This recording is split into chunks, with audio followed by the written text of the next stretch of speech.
Hello, whiskey folk. Hello, everyone. Welcome to another Thursday night. Welcome to another vPub. Pull up a chair, say hello to your fellow barflies in the chat, and share what you're all about tonight, what you're drinking. Over 100 of you waiting ready before the bar doors had even opened. It's fantastic to have the support. It's fantastic to have you all here.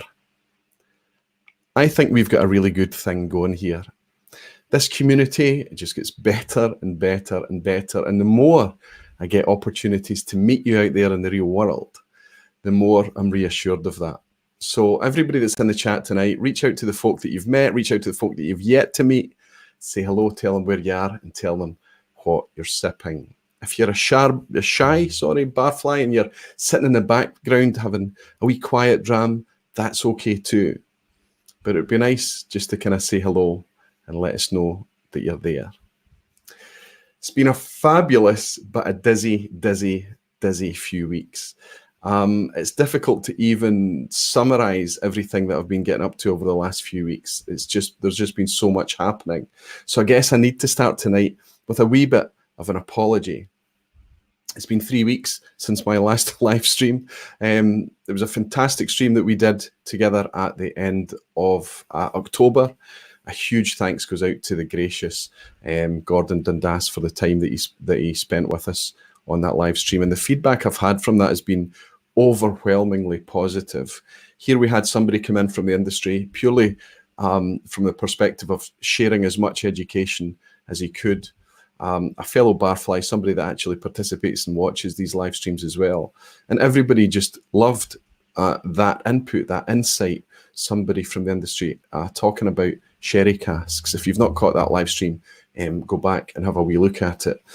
But I know that most of you have. The response on it has been absolutely fabulous. Thank you so much. And thanks once again to Gordon.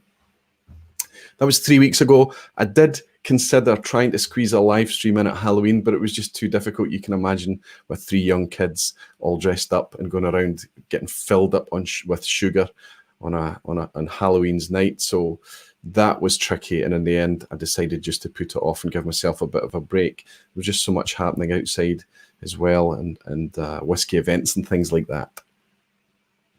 Tonight's theme, before I talk to you about what I've been getting up to, tonight's theme is kind of been inspired by all the events of recent weeks and speaking to people out there in the community, and me picking up more and more on this fever that we generate as enthusiasts for bottlings that we're really curious to try, things that we're sharing, things that we know have a good chance of being quite good.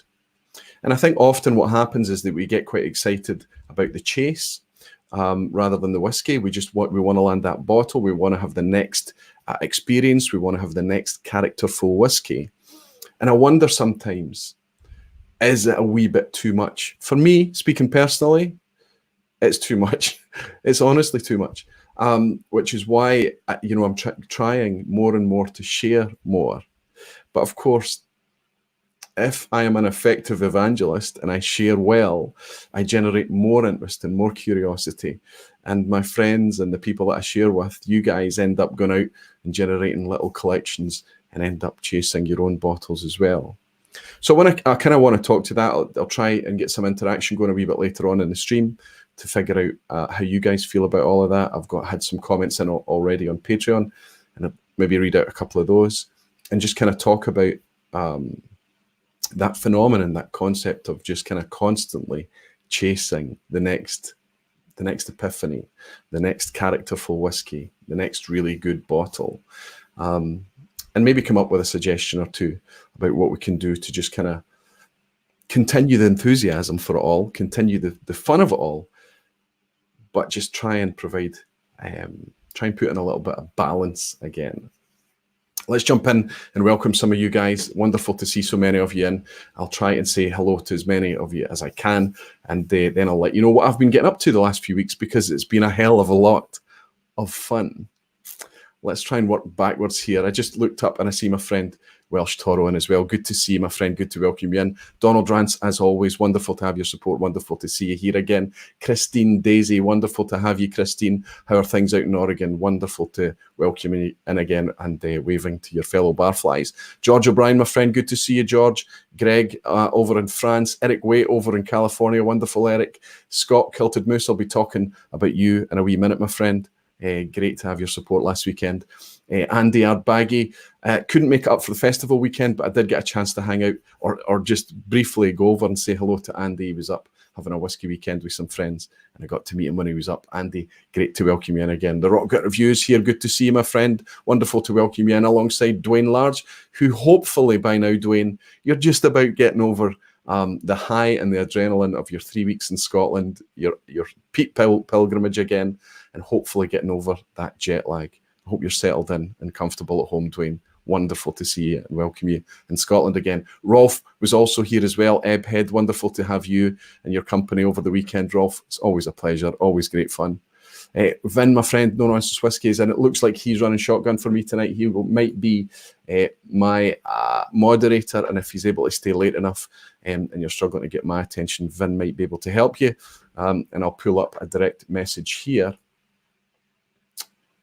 with Vin now.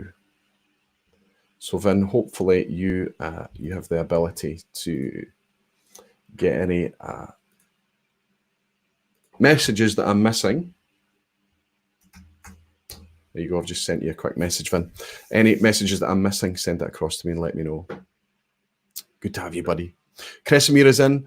Thomas McCrory, wonderful to see you. Thomas, got to see you at the weekend as well. The Doc, of course, also at the weekend. McCallum Fine and Rare. Marcus Kreitner, didn't see you this time, Marcus, but I can feel that we're going to hook up sometime soon, my friend. Good to have you in. Matthew Multi-Haggis Muncher, I missed you in Glasgow recently, my friend. I'll see you next time, I'm absolutely sure.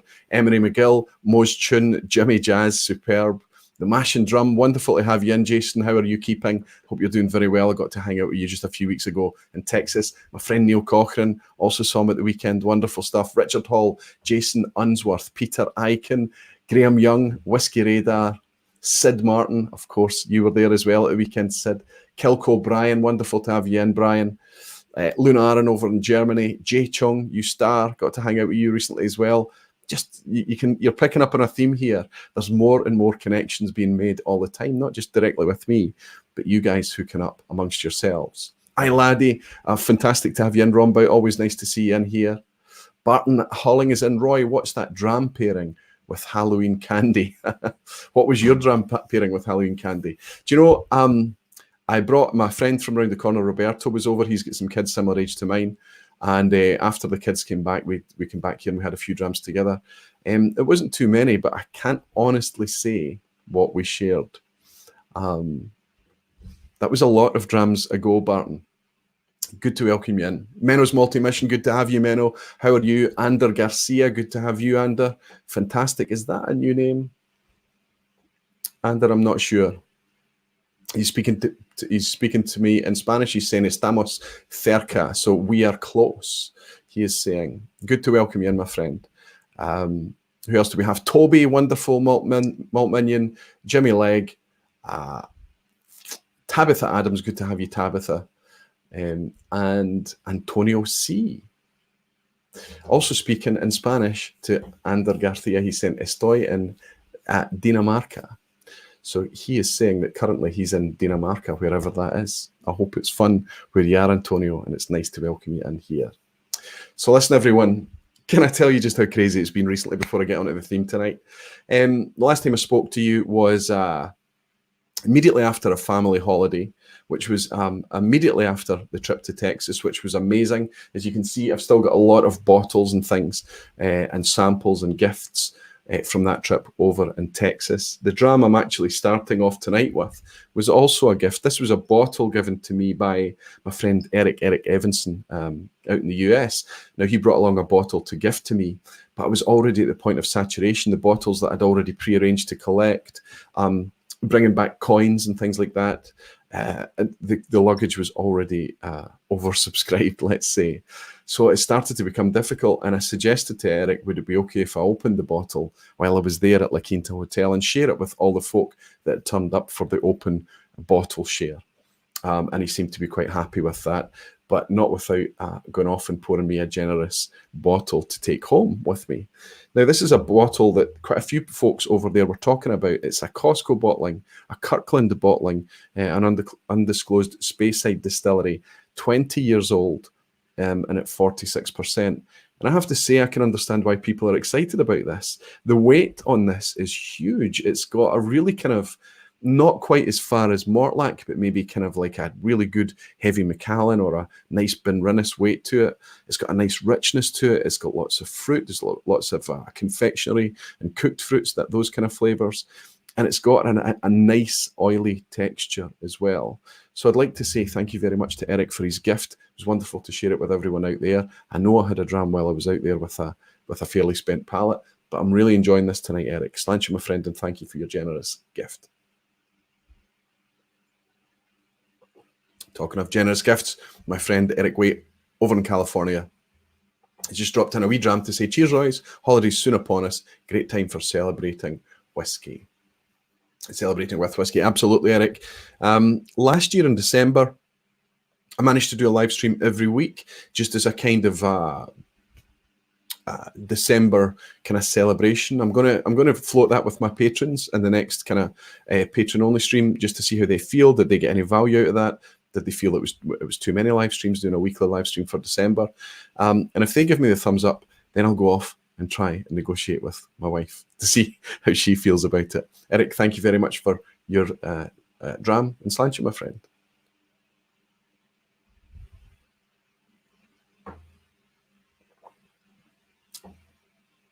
So I came straight back from Texas. My wife collected me at the airport and we went off for a week's holiday together with the Whiskey Rev and his family. Fantastic week just to relax, share a few whiskies together as well. And then I came back from that and very quickly started preparations for taking care of my boss of 20 years from Milan. Gigi's an Italian guy and an absolute gentleman, an inspiration and an entrepreneur. Really interesting and intense guy to hang around with. But for his 70th, part of his celebrations was to come to Scotland and visit some distilleries. I was fortunate enough to join him and his son Vittorio to go around a few distilleries. We visited Glengoyne and Deanston, and we had fantastic welcomes at both those distilleries and managed to do the warehouse tour of both. Wonderful time. But it also coincided with an invitation from Francis up at Daftmill. And I took Gigi and Vittorio along with me to visit Daftmill on a Saturday afternoon. You can imagine how fabulous and special that was. And Francis was also gracious enough to share some very delicious and hard to get, to the point of being unicorn whiskies, honestly now, Daftmill drams with us afterwards. That was a fantastic weekend. Very busy. That was the Friday and the Saturday. And then things started to, we did some, I had to start doing some preparation for this weekend that's just passed. It was a massive whiskey weekend, and it started on Thursday night with a Masataka Taketsuru event in Glasgow University, celebrating 100 years of Taketsuru's time in Scotland. And of course, he took that time in Scotland. He took his experience from Longmorn, from down at Hazelburn and Campbelltown, and he took it back to Japan, and he's widely accredited with starting the Japanese whiskey scene. And it's a fascinating story, and I've always said that I think it would make a fabulous movie, the story of Masataka Taketsuru, and his wife Rita Cowan from Kirkintilloch. The two of them getting together, getting married and moving to Japan, Second World War breaking out, Masataka building Japanese whiskey, involvement in Suntory, of course, in the first place, and then on to Nikka. But that was a wonderful event that they put together at Glasgow University. It was completely free. It was well subscribed. There was lots of people there, lots of people from Suntory, lots of people from Nikka. But it was also speakers from people like Dave Broom and things like that. Fantastic event. Then immediately we go to the Friday, and the Glasgow Whisky Festival is starting to kick into life. And I was very, very lucky to get a VIP invitation along to the dinner from the organisers. And that was wonderful to be able to sit in a room that there weren't that many people there. It was quite a small and intimate thing, but it was a very nice feeling and a nice welcoming vibe. And I was very, very grateful for that as well. And it also meant that I had VIP access to the festival the next day as well. Wonderful, wonderful festival start to finish. The amount of people just happy, getting along wonderfully well with each other, that sense of community that we're all enjoying remotely here through technology. When it gets an opportunity to happen in real life, it's fabulous. It really gives you confidence once more in the human race, I have to say. Got to hang out with Ralphie for a little bit, got to speak to him. He was there signing his books. He was very, very busy signing a lot of books and just being the gracious gentleman that he is, welcoming everybody to Glasgow, saying hello to everybody. And that was great as well. And of course, if you're here for the Ralphie draw, I'll be doing that very early in the stream. You won't have long to wait. You can see the bottle is over my shoulder here, and I'll be doing a draw for that. It's closed now. Hopefully you've already put your entry in on the last video comment feed, and I'll draw that tonight. That'll be very, very soon. But I've also got a few other giveaways to give away at the same time, and I'll tell you about that too. So the Glasgow Whisky Festival was fabulous. No animosity. When you consider you've got an open reign to drink as much whiskey as you want in 4 hours, the ticket price stays the same, £40. So it's great value. You would consider that a lot of people are going to abuse it. But I heard a stat later that night that after the 4 hours in the afternoon, 12 till 4, and then the other session from 5 o'clock until 9 o'clock at night, 2 4-hour sessions all day, they had 6 people that needed help to leave the venue the whole day. Now that's out of 2,000 attendees. I'm very proud of my city. I'm very proud of Glasgow. I'm very proud of that event. And I'm very, very grateful to the organisers, who are Paul McDonough at the Bon Accord in Glasgow, Mark Connolly and Julie Hamilton. Thank you so much for your lovely welcome. And thank you for putting a festival like that on in our city. It's amazing. If anybody is planning on coming to Glasgow next year for that festival weekend, I strongly encourage it. It's a wonderful weekend. The tickets go on sale usually about April time. Subscribe to the social media feeds for Glasgow Whisky Festival and get your tickets early. We tend to go for the afternoon session. We go out and get some dinner after it, and then we go somewhere to detox, like the Bon Accord or someplace similar. And I invite you to join us again next year. And finally, the last thing that I did was I hosted a Aquavitae live blind challenge. If anybody's seen the blind challenges that I do, the collaborations I do with other channels, where I send 5 drams across to them blind and they film themselves doing the blind taste challenge, I did that. But I structured it in a way that we could do it live in a room with, I think there was 25 or 26 people in the end, all broken up into individual challenges first and then team challenges.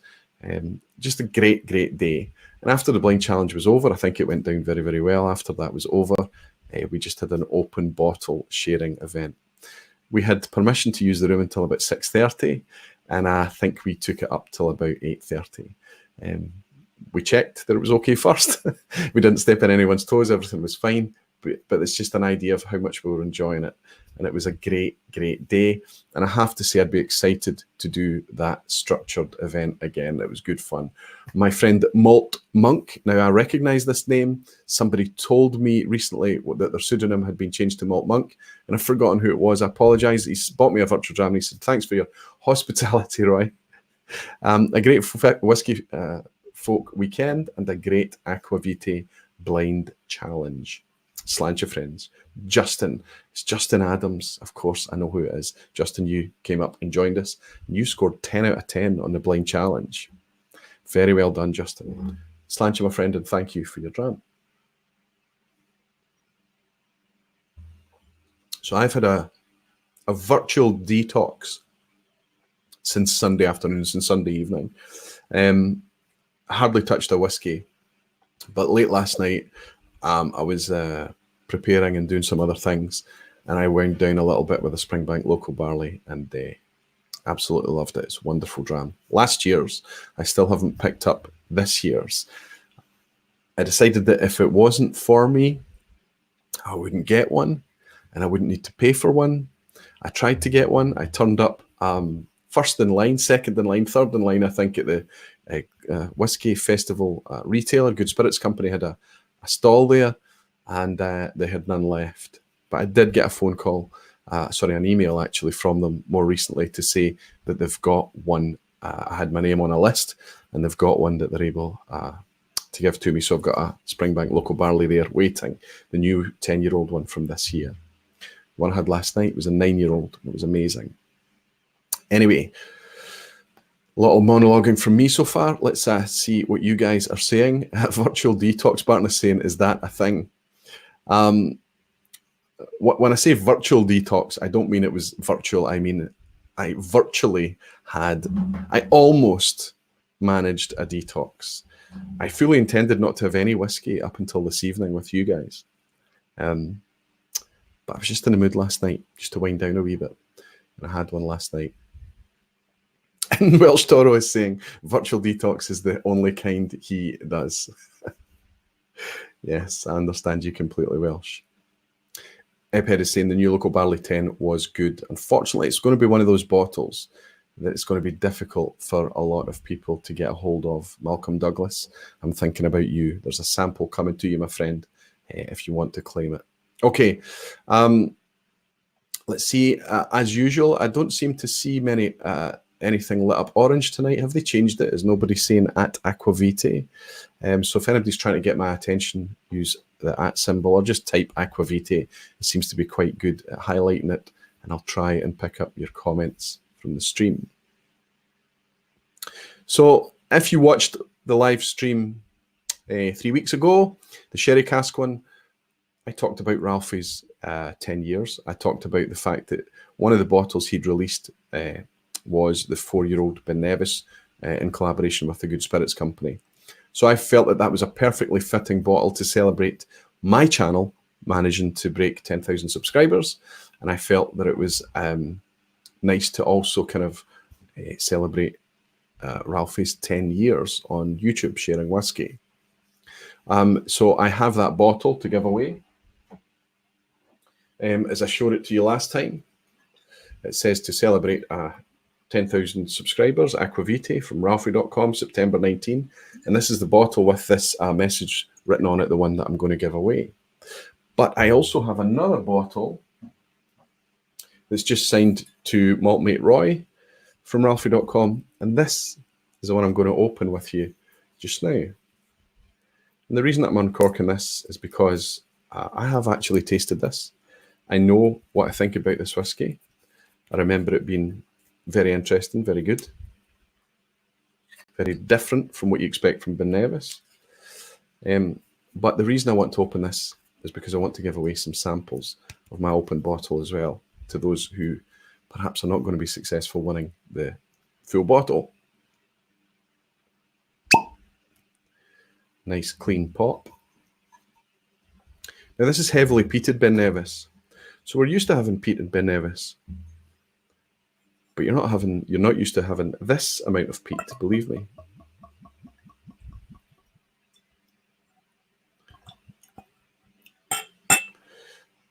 Pour this for a moment and let it breathe.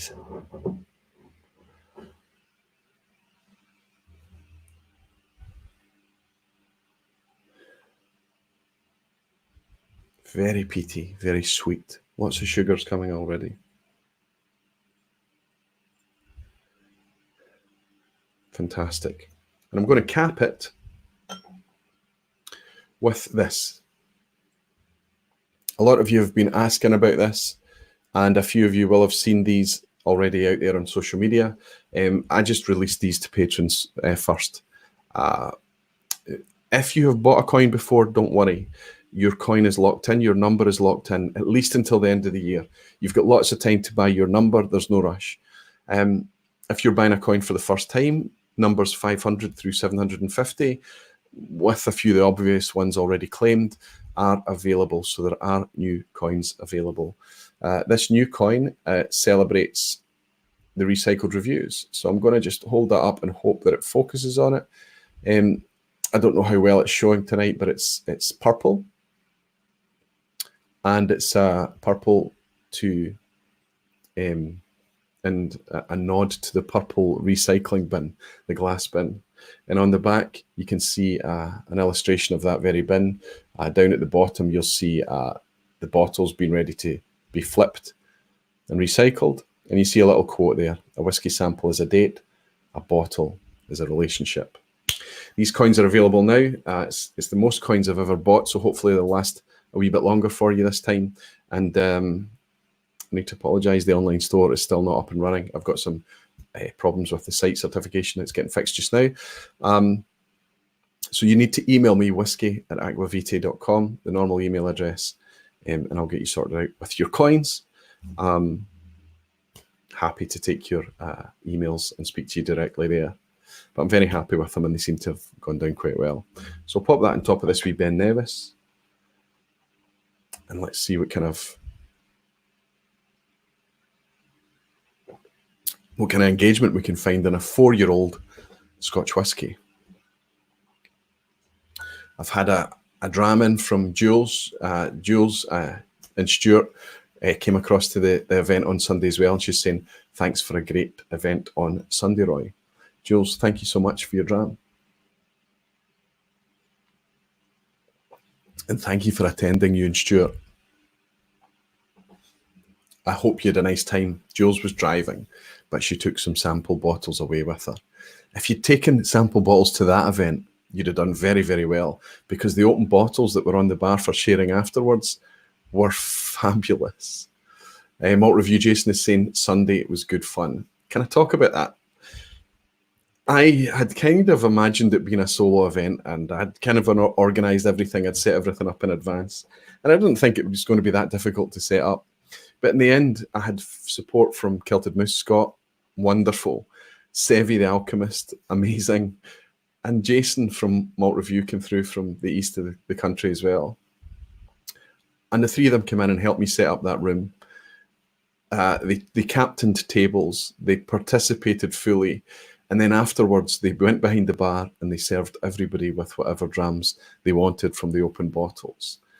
It made me realise that it would have been impossible for me to pull that off individually. I'm very, very grateful to those three guys, and they were just the classiest, friendliest, funniest three helpers / bar staff team that I've ever happened across. I'm going to finish this Dram and raise a wee toast of thanks to Jason, Scott, and Sevi. You guys are stars. Thank you for Sunday.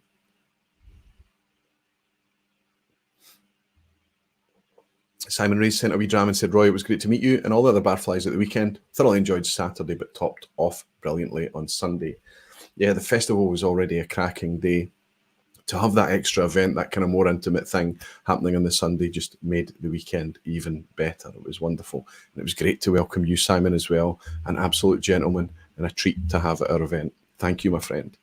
I've finished off that Dram, so I'm going to need to say Slancher with Ralphie's Simon. This is very reminiscent on the nose to, like, so it seems to me on the nose, this seems to be quite an active bourbon cask, I think. I'm sure it is a bourbon cask. It just says aged 4 years. I'm sure this is a bourbon cask. And the reason I say that is because it's very reminiscent to the Talisker 8-year-old, which was one of the bottles I shared at the blind tasting. The Talisker 8-year-old came the favourite out of everything that I poured at that tasting. It's a cracking Dram, but it was heavily peated Talisker, very rich bourbon, ex-bourbon cask. Cask strength as well, 59%. Similar strength to this. This is actually 61%. So it's nosing very similar to that, which is not what you would expect from Ben Nevis. So let's have a wee go.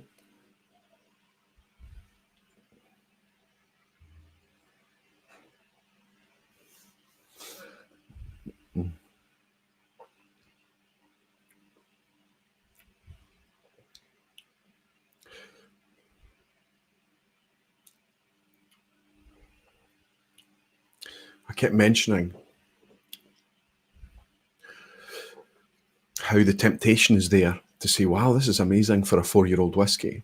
But as I've said before, as you've heard me say before, this is just amazing.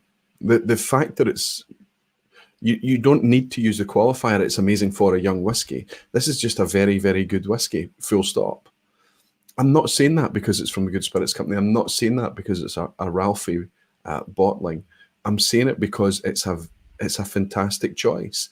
They went ahead and they chose something, and the age of 4 years was incidental. They knew it was going to be a cracking whiskey, and it absolutely is. Welsh Torres saying that he faffed around and missed that Talisker and he's still kicking himself. Welsh, don't worry about it. That's still in it. This is a value tip. This is a cask strength 8-year-old Talisker, and it's £100 on auction right now, thereabouts. That's me asking you to spend a lot of money on a bottle of whiskey, especially when it's 8 years old. But there's not a lot of cask strength Talisker out there. There's not a lot of Talisker out there at all. It's only official bottlings of the stuff. To get it at cask strength is a bonus. To get it at cask strength at an affordable price and in a quantity enough that we can get a hold of it is good. If that's within your budget, Welsh, I reckon that's 100 quid's worth of whiskey all day long. I think it's a fantastic bottle of whiskey.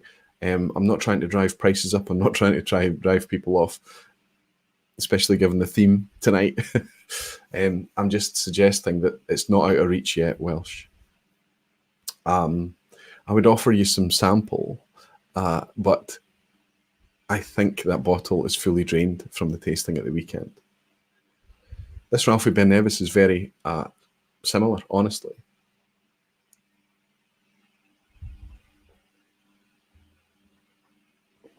Not comparing them side by side, of course. I think this Talisker's maybe got a wee bit of a more savoury note.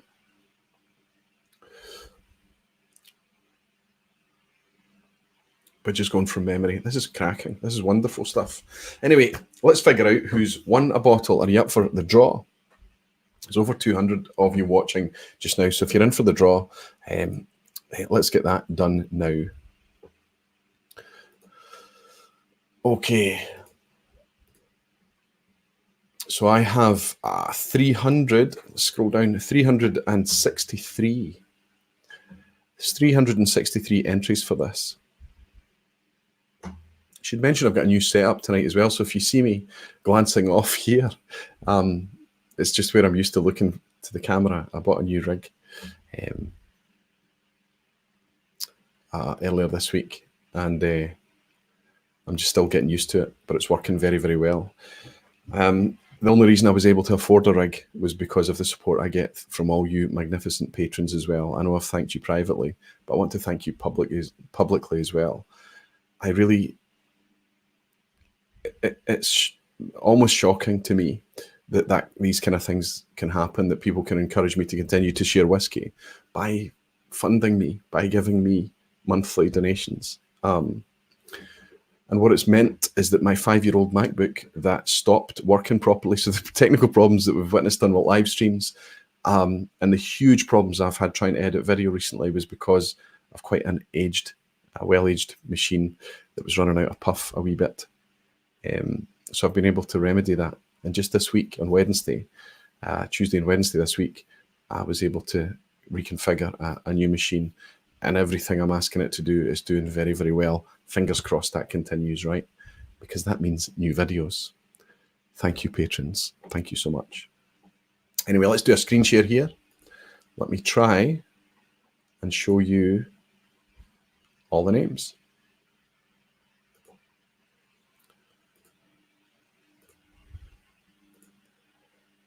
I hope you can see here. So what I've got is a spreadsheet with everybody's names in. If you see more than one name, that's because it's patrons, and patrons get bonus entries, of course. But there's 363 of you in this draw. So what I'm going to do is randomize it and ask my wee iPhone assistant here to pick out a random number in a second.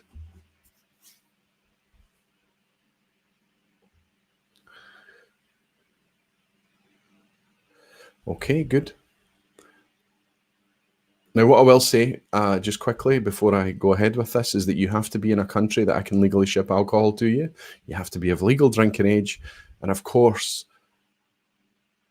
let's just, maybe it doesn't have to happen straight away. So if you're thinking of traveling here from a country that I can't ship or something, all that can be arranged. I can put it into storage or whatever. But there has to be some mechanism in order for me to get this bottle to you safely and legally. Good luck, everybody. I'm going to randomize this range. And then I'm going to ask Siri to come up. Hey, Siri, give me a random number between 0 and 363. A random number between 0 and 363 is 243. Okay, 243. Let's scroll up quickly. Zone right in on John Bortle. John Bortle. Congratulations, John. You star. You've just won yourself a Ralphie bottling from the Good Spirits and Company in Glasgow. Ben Nevis, 4-year-old. Congratulations, John. John is also a patron. Thank you very much for your support. And I'm very, very glad that it's you that's got your hands on this bottle, John. And I hope that I can get it to you sometime soon. I'll contact you directly and let you know that you've won and work out how to get the bottle to you, my friend. But congratulations, John. Lots of people in the comments saying congrats, John, as well. Well deserved. Nice work. Absolutely. Cracking bottle, cracking whiskey. You're going to love it, John. Hope you like peated whiskey. But that's not all. I'm going to keep that little spreadsheet there and I'll do a screen share in a second, because what I also want to share is this. Any of you that follow or watch Ralphie, he was talking about it recently. He's just released a patron-only video today to talk about the festival at the weekend, the fact he was signing books. He talks about this book, how this is, he calls this the blooper edition because it's filled with mistakes. He's not going to reprint this. He's just going to sell the ones that he's printed already, and then he's going to move on to an updated version. So I guess that this is going to perhaps become potentially a wee bit of a collector's item. This one is signed to Roy, a malt mate. But he's also given me one as a giveaway, signed one as a giveaway, sorry, to go with the Ben Nevis. But I don't want it to go with the Ben Nevis. Sorry, John. I want this to be a gift and give somebody else a chance of winning this as well. So this will just be, I'm going to give away the one that's actually signed to Roy. I'll give that one away to Roy, a malt mate. And I'll draw this one just now as well. And it means that I've got a copy here that I can read. I dipped into it and I read the first few pages quite recently, and I'm looking forward to reading the rest of it. But let's do a screen share, and I wish everybody the best of luck. Now, the same people that entered, a wee bonus giveaway for a Ralphie book, a signed version. I'll do the same screen share again.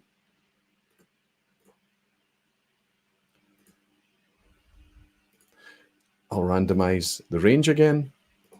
Keep it as nice and fair as we can. Hey, Siri, give me a random number between 0 and 363. A random number between 0 and 363 is 98. 98. Good luck, everyone. Whoever is 98 has just got himself a wee copy of the Ralphie book, and it is Jonathan Flowers. Jonathan, congratulations, my friend. Jonathan had the wonderful happenstance happened earlier this year. Jonathan and his wife came over from Alabama, gifted me fantastic whiskies from Alabama, and met up so that we could have a drink and something to eat together, because him and his wife got married here in Scotland. Fantastic opportunity to meet up with them, and I'm really chuffed they've managed to get themselves their hands on a Ralphie book. Jonathan, if you're not a Ralphie fan, let me know. But how can you not be a Ralphie fan? I'll get in touch with you directly and work out how to get the book across to you. It's much, much easier to do that. Congratulations, Jonathan. And finally, what I'm going to do is I'm going to pour 4 samples from this open bottle as well, so that everybody can get a wee taste of this bottle that's long since sold out.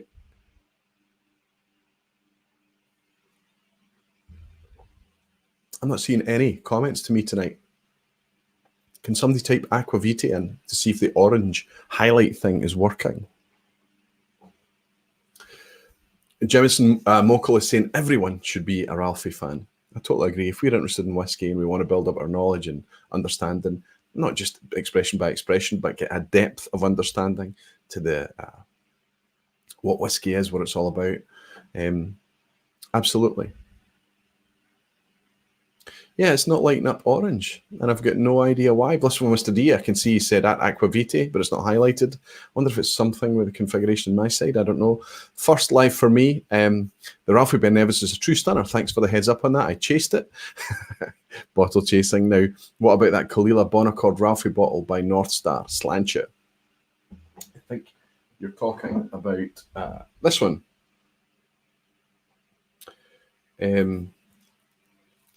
I tried this at the festival at the weekend. It's a different take on Kalila. This is a 10-year-old Kalila. 57.4%.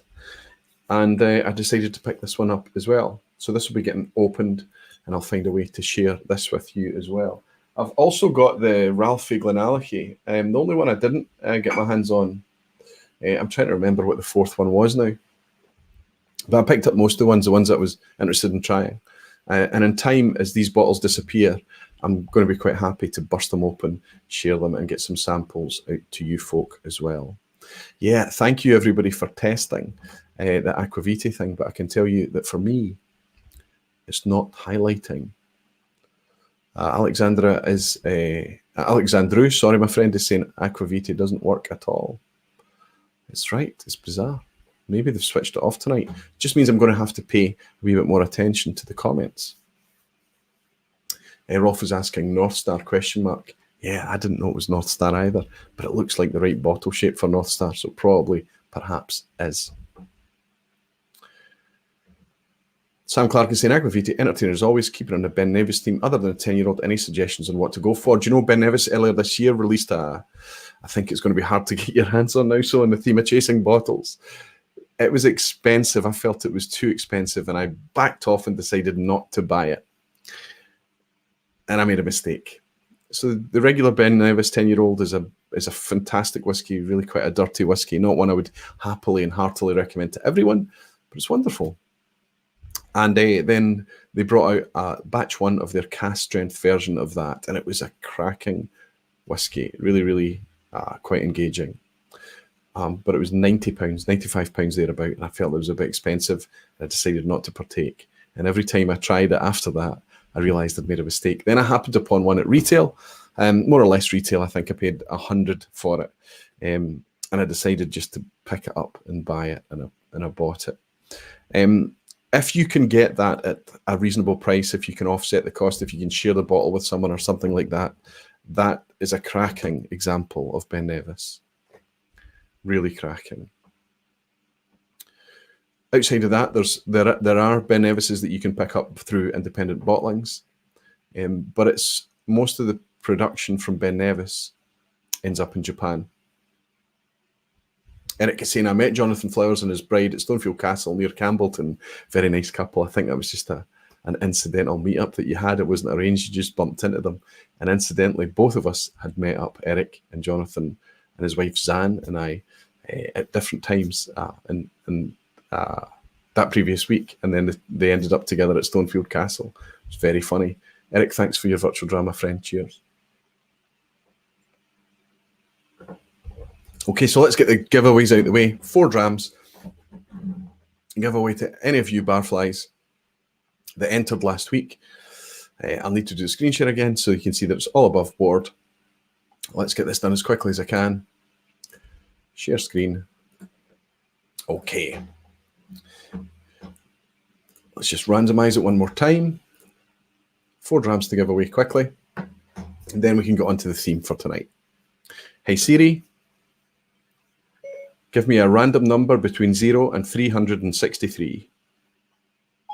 A random number between 0 and 363 is 272. 272. Bourbon Rye Scotch. So there you go, Bourbon Rye Scotch. There's a sample of this fantastic Ben Nevis coming over to you. to enjoy alongside your bourbons and your ryes. Let's randomize it one more time. Hey Siri, give me a random number between 0 and 363. A random number between 0 and 363 is 111. 111. Tim O'Leary, congratulations, Tim. Tim, you've picked yourself up one of Ralphie's drams. We'll get it bottled and sent out to you. Tim O'Leary, congratulations. Dram number 3. Hey Siri, give me a random number between 0 and 363. A random number between 0 and 363 is 214. That's Siraj Singh Virk. Siraj Singh Virk. Congratulations, Siraj. I hope I'm pronouncing your name correctly, my friend. But you've just won yourself one of Ralphie's Ben Nevis 4-year-old. One more to do. Randomize the range. Hey Siri, give me a random number between 0 and 363. A random number between 0 and 363 is 0. Oh, wow. There's no 0. I cry foul. That's too funny that she picked 0. Okay. Hey Siri, give me a random number between 1 and 363. A random number between 1 and 363 Oh my is goodness. 339. 339. Matt 69. Matt 69. Congratulations, Matt. That's just too funny. So that answers the question. If you ask Siri to pick a random number, it's inclusive. I should know that. Anyway, I might just make a wee note of seriously serious and give him a dram as well, since he was number 1 and closest to that. Wow. Just in case he got a bit excited and thought, oh, it's me, I'm the closest to that. So 5 drams going out. Congratulations, everybody. Well done. I hope you give me some feedback on this fantastic Ben Nevis to celebrate Ralphie's 10 years. And of course, as a side note, to celebrate this channel reaching 10,000 subscribers as well, which is fantastic. And I did graciously thank all of you for your fantastic support. Okay, let's move on to the theme. We're already, what, 45 minutes in? I have a confession to make. And this is a common thing that happens with me. I start out a month looking at what I've spent the previous month on whiskey, justifying it to myself because I've got a channel. So it's not about just opening bottles with you guys. It's not about, it's not only about the sharing of the latest and greatest, but it's also about kind of keeping your finger on the pulse of things and kind of engaging with the whiskies that other people are getting fun out of and engaging with. It's kind of tracking down the nice stuff, the characterful stuff, but at the same time also keeping a decent handle on the regular stuff, the stuff that everybody can access, the stuff that we can all easily get a hold of all the time, the core expressions, the stuff that's available in volume, and keeping my feet in the landscape that helped me arrive where I am today, if that makes any sense. So not just enjoying the wonderful cask strength, the single casks, you know, the hard to get stuff, but also keeping a handle on what most people can walk into their local shop, store, off-license specialist bar, wherever it may be, and touch. And that can get expensive sometimes. So every month I look at what I've spent and I decide that the next month I'm either going to cut back significantly or ban myself completely. And virtually, again, using that word again, almost every month I seem to fail. What happened recently is with the new Daft Mill coming out, the Springbanks coming out, the Kilkerrans coming out, you know, offers from friends saying that they can get a hold of things at a decent price, or they've managed to track down a bottle of this, do I want it, this kind of thing. And inevitably, these are whiskey friends. So the bottles that they're talking about are things that I actually want. And inevitably, I find myself saying yes, chasing it down. I think is a problem.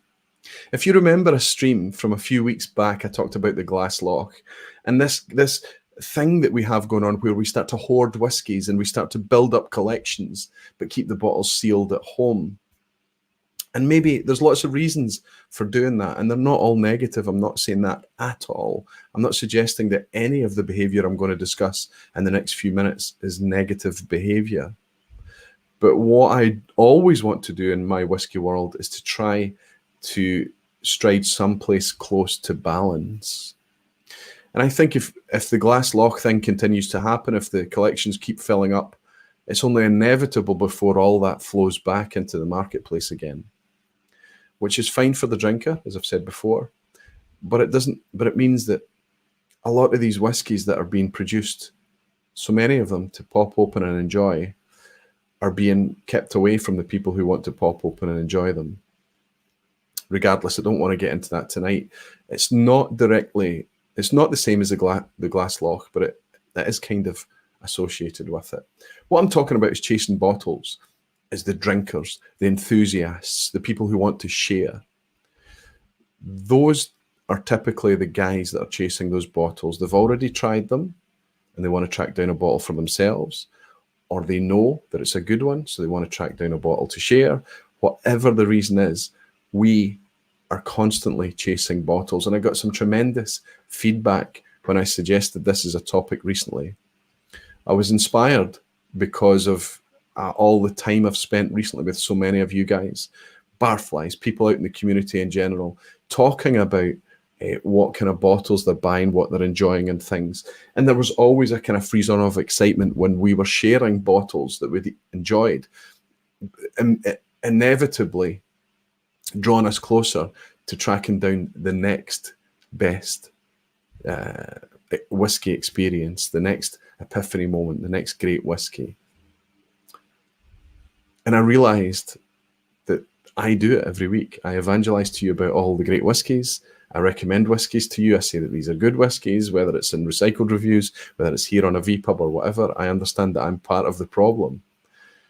What I want to do is to try and work with you guys to come up with ways that we can still have those experiences, but make the whiskey spread a little bit further, make them sit on the shelf a wee bit longer, make them available to more people.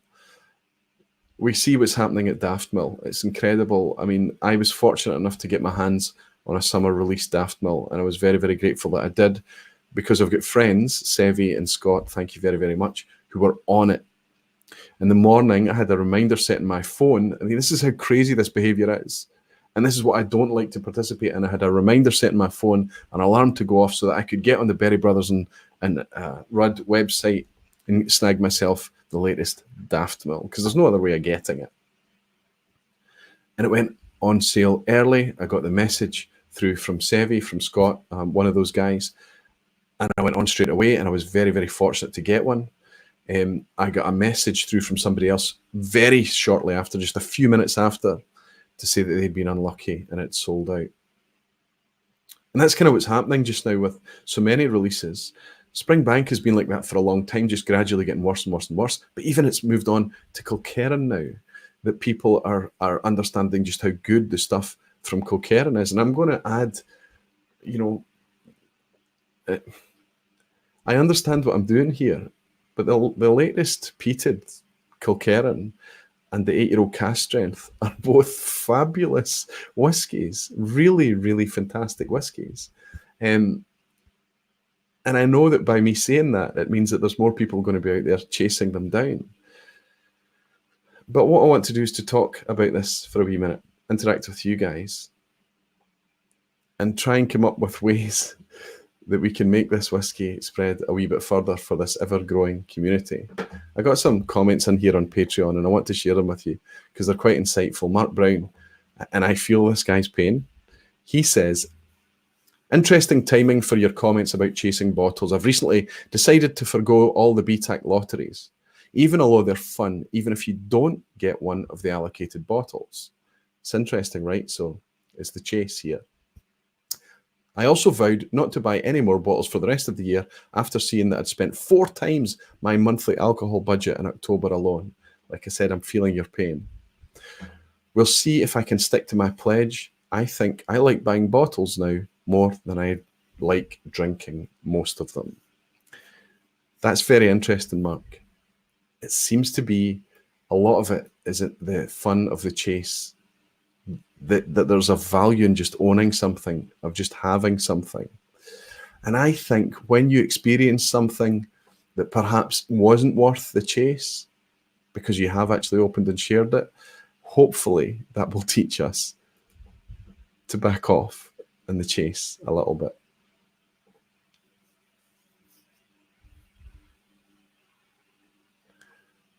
Dom's Whiskey is saying he had to hunt around for the new release from Coquerin.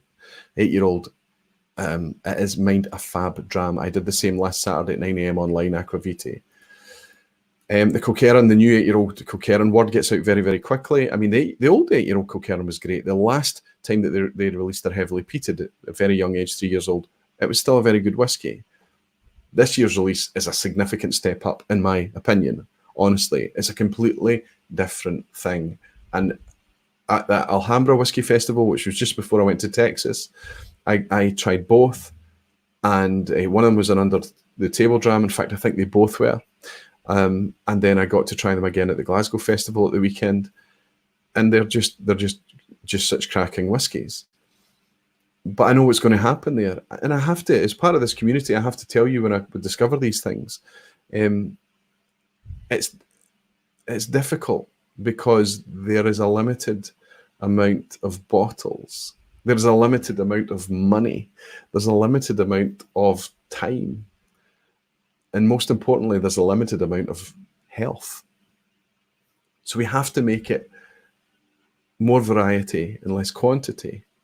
And if an individual is buying bottle after bottle after bottle, there's no way the individual can get through all the whiskey. I think you know what I'm getting towards. Let's get some perspective, a psychology perspective from Macallan Fine and Rare, the doc. He wrote to me on Patreon and he said, in my eyes, the main reason for us enjoying chasing after bottles is in our genes. Let's face it, we're all hunter-gatherers, especially the men. That's how we're programmed in the core of our brains. So the fun is twofold. First, we enjoy hunting these unicorns. Then we love bringing them home and tucking them away for those days when the hunt may be more difficult or impossible. In our perception, at least,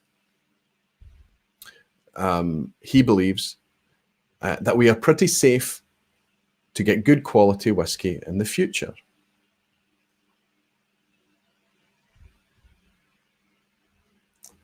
Okay, I just clicked and lost my place, I apologize. But he's saying, but we really have to make sure that we are actually drinking our stock, because one perhaps unpredictable day, it will otherwise become part of our inheritance. It's quite poignant, Doc. So the value of owning the bottle is in the fact that it gives us this warm and fuzzy feeling that we always have a good dram to enjoy when we wish to do so. I agree with you fully. And we do love something, to leave something behind that allows our loved ones to remember us even when we are gone. So is it in fact a three-dimensional thing that makes us chase and hoard? So that's quite deep there from the doc. But what he's talking about is that he's almost letting himself off the hook there, because he's saying if he takes too much whiskey and if he keeps too much, more than he can reasonably open and enjoy himself, he knows he leaves a bit of an inheritance behind. And I think that that's absolutely understandable. And I understand that so many people are doing that. Ralphie talked about it in his Patreon video today. He talked about the idea that if we buy whiskey and we keep whiskey, we know that it's very unlikely that it's going to become valueless, that we end up with something that's potentially currency at some point down the line. It can be a bit of an asset that we collect, and I understand it. And then he talks about the hunter-gatherer thing, how the fun is in the chase, a bit similar to what Mark Brown was talking about as well. But then we start to stretch these things, our health, how much we can actually drink. And we stretch our budget. Marcus Kreitner chimes in and says that he's only a virtual whiskey hunter because his budget will prevent him going on a hunt most of the time. But Instead, he's sitting there with a big list of things that he'd love to have and try. It's an inevitable symptom of being part of this community. We're constantly sharing where the good whiskies are, where the value is, where the engagement is. And there's probably more of it out there than there's ever been. So there's more of it than we can, it's endless. There's more stuff than we can enjoy. It's a good problem to have, honestly. I really don't want to sound like I'm complaining, but it could potentially be endless. Blair Conrad chimes in with a very valid note on geography and availability. He's saying there's not really any opportunity here in Canada for this. We can only get what they'll sell us. However, he says he'll be listening this evening with his Glencairn in hand, despite the fact that he can't get his hands on the product because of the distribution arrangements and the state-controlled setup that they have in Canada. So that's interesting as well, that we complain, or I have heard complaints about the Canada thing and the distribution, but actually they're forced to temper it through that setup, which I found was quite interesting. Brian has taken a completely different perspective, and he's actually functioning as a bit of an enabler. This is Kilco, he's in tonight, Brian Kilavi. He's saying he's tried to be a whiskey hunter instead of a collector. Helping other enthusiasts track down rare bottles is very rewarding, and more importantly, my money isn't spent getting them. So he's actually functioning as a way to enable, to supply these people that can't get it in their local region or area, and he's able to help them do it, which I think is fantastic, honestly speaking. But it shows you the demand that's out there. And finally, Malcolm Douglas is talking about allocation, and this is a good point, Malcolm. Already touched on it earlier, but he's saying only for the last 2 months that he has been chasing bottles because Ardbeg and Daftmill, he admits, pushed him over the edge. He's saying, I had to have a go and I was lucky, very lucky. But Springbank local barley eludes me.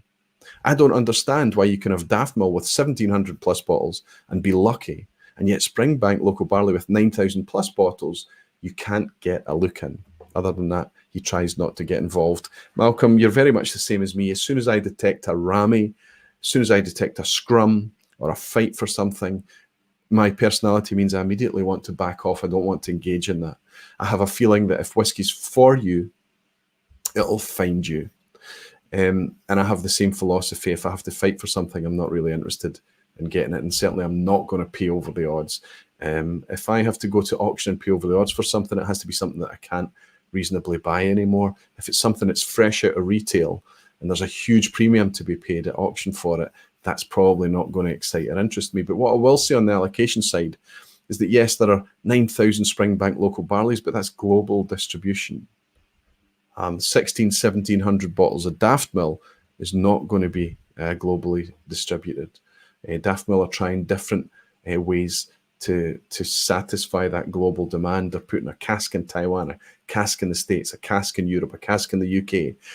But everything that they seem to try seems to add to that frenzy for the product. Daftmill is £90 whiskey. It's £95 whiskey. It's fabulous whiskey. It's delicious whiskey. It's great whiskey. And I wish them all the very best. And I especially want them to be successful in the different cool and innovative ways that they're coming up with to try and spread their whiskey further. But as a community, we need to know Daftmill is not £300 whiskey. Stop it. If you're paying £300 for a recent bottling of Daftmill, stop. The whiskey cannot live up to that price. It might be because you're in a wealthy position and you can do that, but use your money to buy £300 worth of whiskey. Daftmill is not that. Let the Daftmill be in the hands of the people that enjoy drinking Daftmill, and the same goes for the Springbanks. The same goes for any of these special bottlings. Daftmill is beautiful for £95 a bottle. Thanks very much to my Patreon folk for those fantastic comments and insight. Stephen Davison is saying, Aquavita, I'd rather get something from smaller independent bottlers. The type with one guy picking casks he genuinely likes and bottle it for a fair price. Stuff like Charlton, etc. There's lots of stuff to engage with from independent bottlers all over the place. I think Cadenheads have always done great stuff, SMWS as well. I think Charlton is bringing out great stuff as well. They seem to have found a wee bit of magic dust, like North Star Spirits has in Glasgow as well, doing great releases. But it's not widely distributed, so it's not for everyone. Not everybody can get their hands on that. And I think in the UK, we're spoiled beyond belief with independent bottling releases, and actually across Europe as well with various bottlers across Europe. We're in a fortunate position, Stephen, for sure. Neil Cochrane is saying, Aquaviti, the Daft Mill secondary market is infested with flippers and investors. We're part of the problem, Neil. We have to continue saying, yes, this is a good bottle of whiskey, it's a fantastic bottle of whiskey. And there's been pent-up demand for a long time for Daft Mill. But now that it's out there, we can choose to chase and pay, or we can choose to say, okay, that's 150, 200, 300 pounds for a 95-pound bottle of whiskey. Stop. Take our 200 pounds and buy 200 pounds worth of whiskey. Go to Cadenheads. The stuff that you'd get from Cadenheads for 200 pounds, I'd take a Daft Mill out the back, I'd steal its pocket money and leave it. This is not meant to be negative against Daft Mill because it's gorgeous. I've got 2 bottles of it sitting over my shoulder here. I love the stuff. But it's £100 worth of whiskey. That's it trading at the top end of its value. The one Glassman is in Frankfurt. He's saying, hi Roy, watching live from Frankfurt tonight. Werner, we got a chance to hang out together in Glasgow earlier this year as well. It's fabulous just how many of you have managed to connect with over the last year. We've all been very busy. It's been fantastic. Superb. Werner, I'm in Frankfurt next weekend. I'm going over to Interwhiskey, the festival. My wife knows about it. She's okay with it, but it's quite amazing. I need to make sure that she's okay with a suggestion of me doing a live stream a week in December as well. So I can't promise anything. Chris Beaton, good to see you, Chris, is saying, I keep everything under $100 and I am shopping. I try and get 2 decent priced whiskies. It's a fantastic self-imposed limit. And there's a nice element to that challenge as well, because you're forced to try and push the value envelope as high as you possibly can. So you could theoretically get yourself a Daft Mill, but then as soon as the price slips over that limit, you back off and you say, okay, I'm going to go and buy something that's going to bring the value. Simon Ray saying, Aquavita, I found myself chasing a dram of Daft Mill when I was in Glasgow recently. Thanks to the Barfly community, I got one in the pot still. It was delicious, but I agree with you about the price. It is delicious. Listen, when I open my Daft Mill, it's going to get shared as well.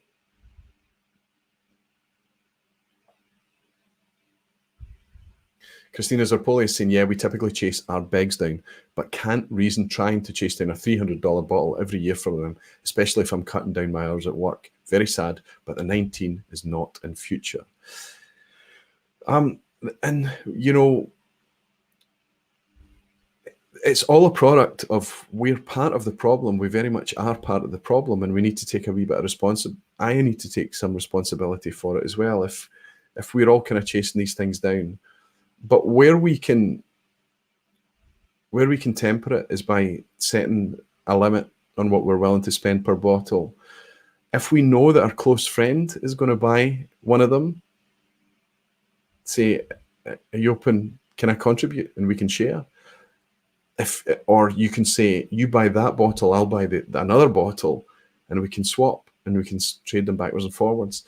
Whiskey and the Six, Rob over in Canada, and Jeremy at Social Sippers, and his friends and the people that they've got out there are very good at doing that kind of thing. Perhaps, again, a symptom of what's going on in the distribution and things in Canada. I think it's a very interesting way of doing it.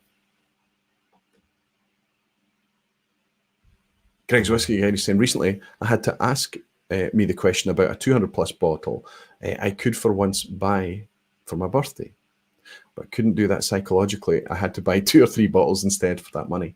And again, Greg, what you're doing there is you're looking at the amount of money you've got, you're looking at the value, the engagement you're going to get out of your money, but you're also considering your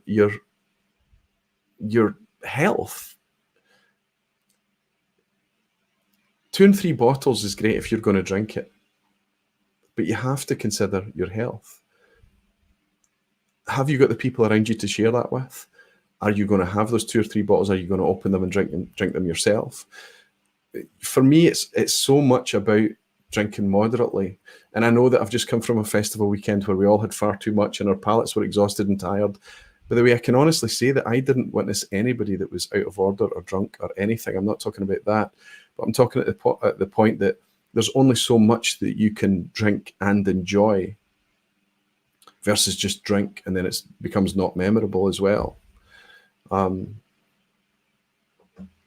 So there's all of that to take in. It's almost like, and I guess how I wanted to summarize with all of this is I wanted to point out something that I think there is something happening right now in our community that they've found the magic sauce, I believe, and I want to share it with you. They know that the amount of bottles outweighs the amount of budget, and it outweighs the amount of time, and it outweighs the amount of health. So the London Whisky Club have members that get together and strategically track down bottles as a little team, as a club, either to share at the London Whisky Club tastings or to share privately amongst themselves, or literally to take a bottle and divide it up into contributing people. So if there's £100 worth of whiskey between 5 people, they put £20 in each, and they each get a fifth of a bottle. That's what the London Whisky Club are doing. We all don't have the ability to go along to a local whisky club. We don't all live in a metropolitan area where there's a decent sized whisky club. I understand, but we have the wonderful privilege of technology. We can hook up together as a community. We can find people in our local area. We can connect with people, and it's happening all over the place. There are clubs and friendships and little mini societies being formed in this community right now as we speak. Connections being made, and I'm happy to pitch in and facilitate that and help whenever I can. That's why I tend to encourage people to say, tell us where you are, tell us where you're from, and tell us what you're sipping, to encourage that connection. If we can take the London Whisky Club model, these enthusiasts that are not buying cheap bottles, by the way, and they're not buying them to collect and polish and put in a sealed cabinet, but they're actively buying them so that they can share them and taste them and experience them. If we can take their model and make less bottles go further, we also help take a wee bit of pressure out of the problem that Malcolm's had trying to get his hands on a Springbank local barley, for example. I'm not saying it's a solution, but it's an option. I wonder what you think about that. Aquavite, Eric Waite is saying, not to mention space. Again, I hear you, Eric. I'm getting to the point where I don't know where I'm going to put all the bottles.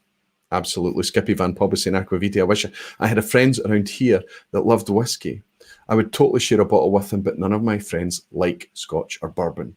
Scott, you're just not evangelizing hard enough, my friend. Work on your evangelism a wee bit. But there is a problem. There's a downside to that as well, because I've evangelized all my friends into enjoying whiskey with me, and they've all got their own wee collections going now as well. But in the future, they become more likely to be suffering from the same condition that I've been suffering from recently, and that's chasing down bottles.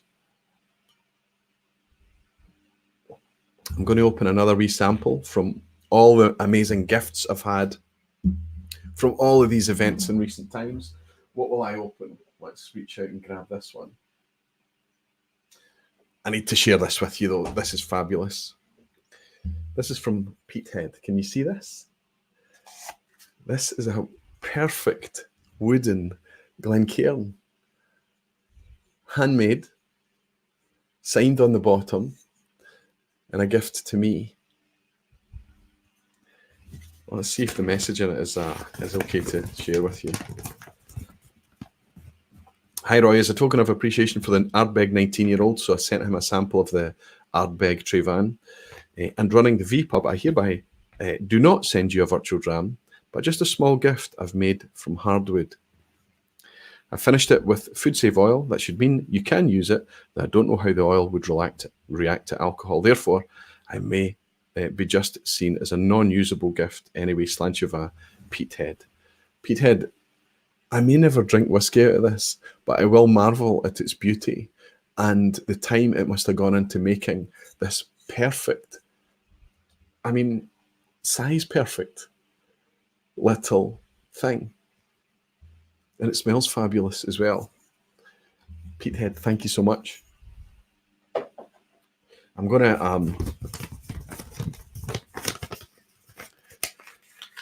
pop the note back in there for now. I'm going to crack open this Aaron that came from Gus, friend and patron Gus, who sent this up to me. He bought a T-shirt from me, and it was a wee bit tight. So he shipped the T-shirt back up, and I sent him down the right size one. And he put a couple of samples in there as well. So this is an Aaron. This is an Aaron private cask, ex-bourbon cask, I think, by the colour of it. It doesn't say on the label, 50%. But this is quite amazing. It's a 1996 Aaron, bottled in July 2015. And he reckons it's quite different from their usual bottlings. But 1996 Aaron would have been very early in their craft. Can I just show you that? You can see I'm wearing a Barfly T-shirt. Just quickly on the T-shirts, I ordered a bunch of the recycled reviews. A lot of you had fed back and what size you wanted and the fact that you would be ordering one and you liked it, and I ordered enough to cover all of that demand, no problem. But I only asked a question about the Barfly T-shirts if people would be interested, and a lot of people said yes, and I ordered a limited amount of Barfly T-shirts. They're almost sold out. I put them out to patrons first. I always put things out to patrons first. And almost all the Barfly T-shirts are already gone in certain sizes. I've got at least one example of every size still there, but there's not much left. When I get the online store on, I will make more of these. Don't rush. Don't. If I say no to you now because I don't have any sizes left, don't worry. I'll put you on a waiting list, and you will be able to get your hands on a Barfly T-shirt. This has got the Barfly logo here. It's got the little message around it about the timing things. It's got the Aquavite, sorry, on the other side. It's got the Aquavite logo on the sleeve. And it's always got an Aquavite logo on the back as well. I'll let you see. And I don't need to unopen this. I don't need to open this one. But this is the recycled one as well. I should have plenty of these. Some sizes, maybe not so much. A lot of these have gone already. But I'll show you the recycled review shirt. These are quite good quality. I'm really, really happy with them. The feedback I've got from people that have delivered them to have said really pleased about the quality of them, the way they feel, how comfortable they are and things. 100% cotton, of course, but quite good quality cotton. So here we have the recycled review bin. We have the basket and the bottles there, and a couple of loose corks and bottles lying down below. Of course, as with the other T-shirts, we've got just a little Aquavite. All of these are screen printed as well, so should be long lasting and things. An Aquavite roundel on the sleeve, as well as the Whisky Evangelism logo on the back, on the nape of the neck at the back as well. So again, same as the coins, you just, until the online store is up and running, hopefully in the next couple of weeks, but if you're after something quicker than that, email me whisky@aquavite.com. So what do we think about the London Whisky Club model? Christina Zarpoli is saying the problem with evangelizing in New Jersey is everyone is skeptical and like to keep to themselves. If you're outgoing and helpful, you have an alternative motive. Yeah, we live in modern times, Christina.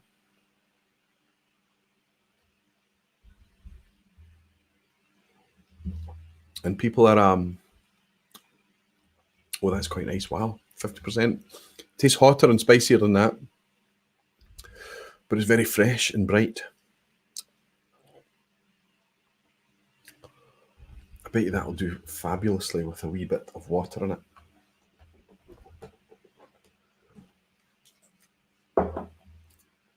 There is a quiz tonight, of course. As always, I need to watch my time. 11:05. Pretty fantastic at running late. I'm going to put a few wee drops of water. And at this, Aaron. Yeah, we live in modern times, Christina, and it's just the kind of the way it is. But I think people have to, there has to be, and whiskey encourages this kind of vibe of trust.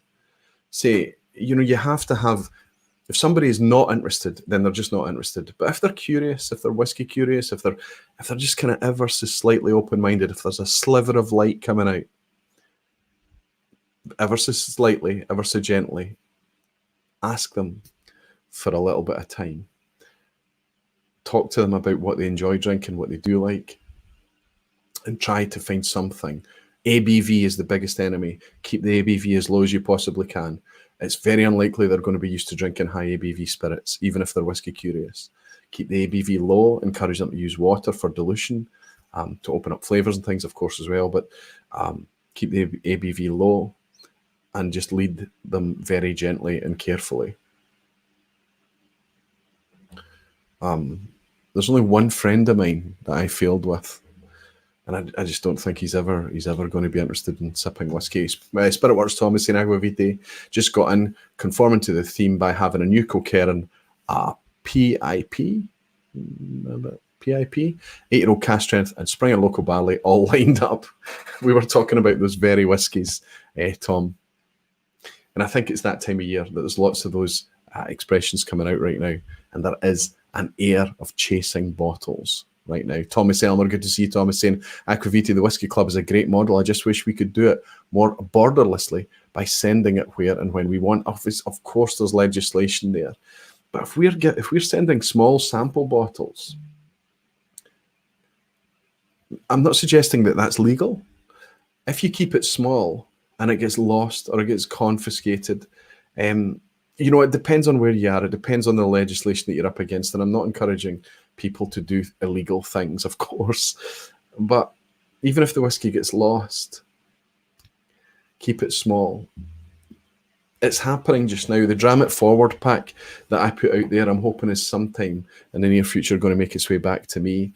But it was just that idea, just to keep this daisy chain of a sharing going on and try to encourage and make these connections and make people realize that with a little bit of effort, people can have really fantastic, mind-opening whiskey experiences and taken in directions that they would otherwise perhaps not to choose to go themselves.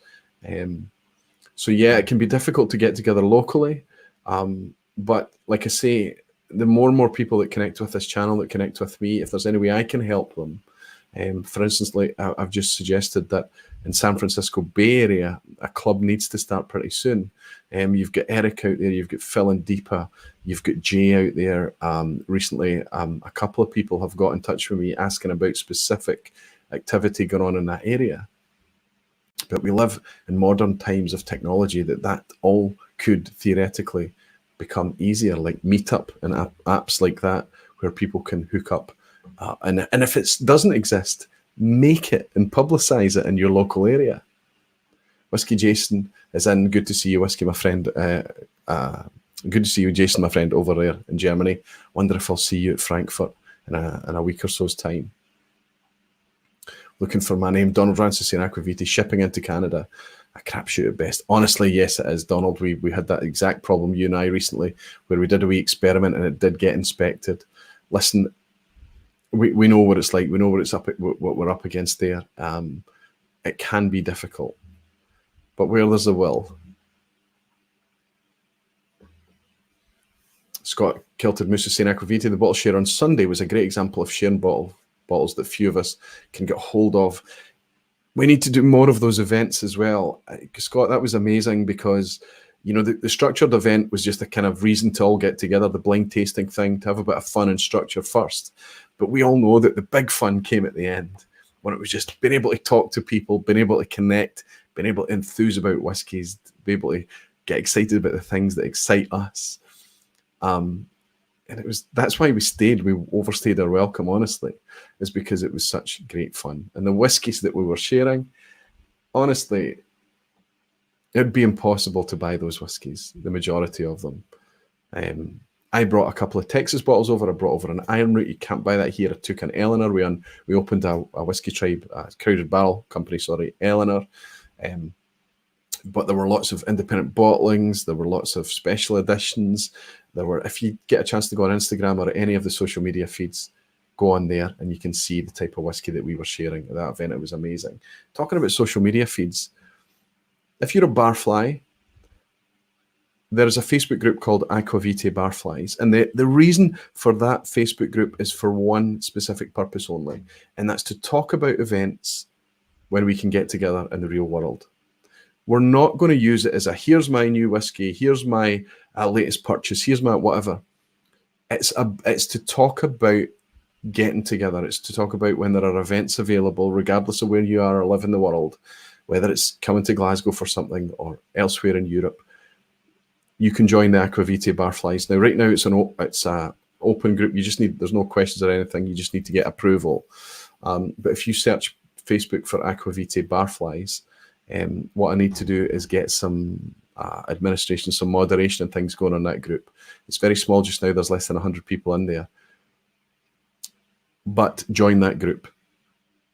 And we can perhaps consider using that as a platform for people to say, I'm in this area. Is there anybody in the group? It's small just now, but in the future it may grow. I'm in this area. Is there anybody interested in helping me set up a club or joining up or whatever? That's how it happens. Espen Anderson is in saying, sorry, Roy, I have to go to bed now. Job tomorrow. Good night from Norway. Espen, my friend, thank you very, very much for your virtual dram. And I hope you sleep well and don't work too hard tomorrow. And I hope the weekend's upon you soon. Thank you, Espen.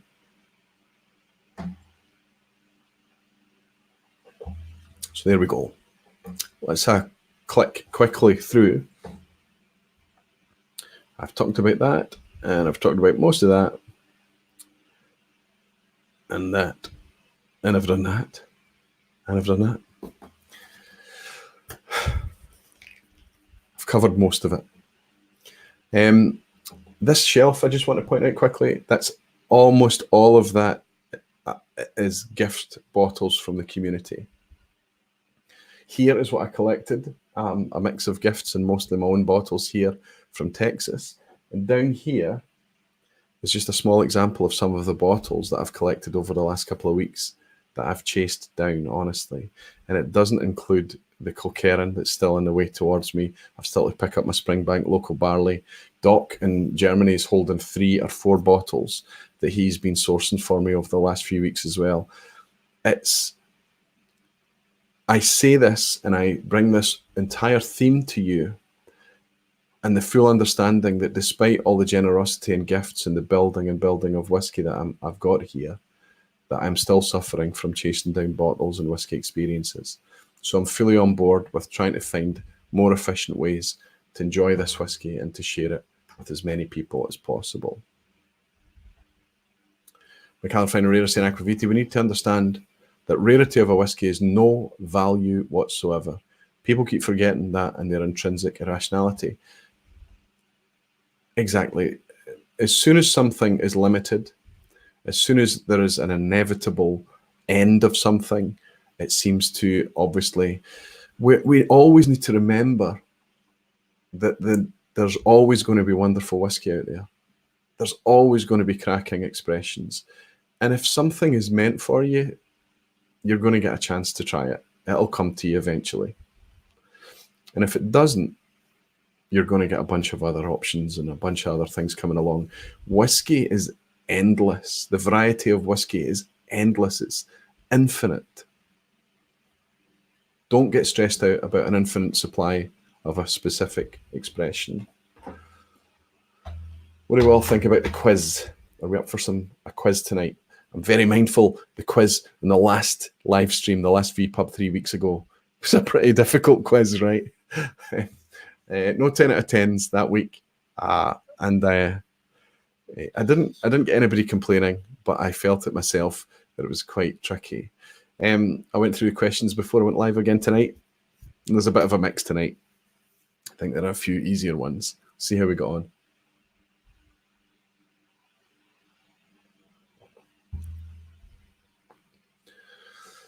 So if you're up for the quiz, let me know. Marcus Keltner is Slinking off to bed. I think people are saying good night to Marcus, my friend. Good night. I hope you sleep very, very well. Corey Wilkerson is saying, cheers, Roy. Quickly dropping in to say hi. Thank you, my friend. And thank you for your virtual dram. So how's the picture and the image and the sound tonight? Is everything good?